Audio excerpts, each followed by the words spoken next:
Hey guys, today I'll be showing you how to set up your custom domain with your Shopify store. In this example, I'll be using Google Domains, but you can use any domain provider that you would like. Once you have purchased your domain, go ahead and go to your Shopify store and go to the home page. And in the top search bar, go ahead and type in domains and click on the first option that you see. And once you get to this page, you should see this section called Shopify Managed Domains. Go ahead and copy this URL here for some of the steps later. Once you have copied the URL, go ahead and click on Connect Existing Domain. And in this box, go ahead and type in the domain that you've purchased from your domain provider. In this example, I'll be using this URL and click on Next. Once you click on Next, you should see a screen similar to this. Go ahead and just click on Connect Manually. And here you can click on this option to view more instructions, but in this next step, I'll just be explaining what exactly you need to do.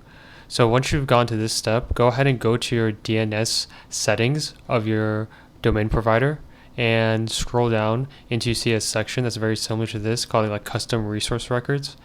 And go ahead and in this first box, leave it as the @ symbol if it's not already, and switch it to A if it's not already. And in third box, just leave that as a default value. And in the fourth box, go ahead and just copy the IP address here. So it should be 23.227.38.65 and click on add. And then go back to the first box and type in www. And then in this second box, click on CNAME.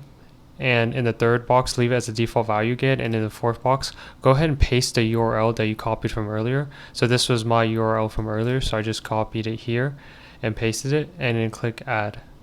And once you've done all those steps, you can go back to this screen and click on verify connection, and Shopify will verify that the domain is working properly. And if you have done everything right, you should see a screen similar to this where it says the primary domain and the third-party domain. So if this video helped you in any way, please like the video and don't forget to subscribe.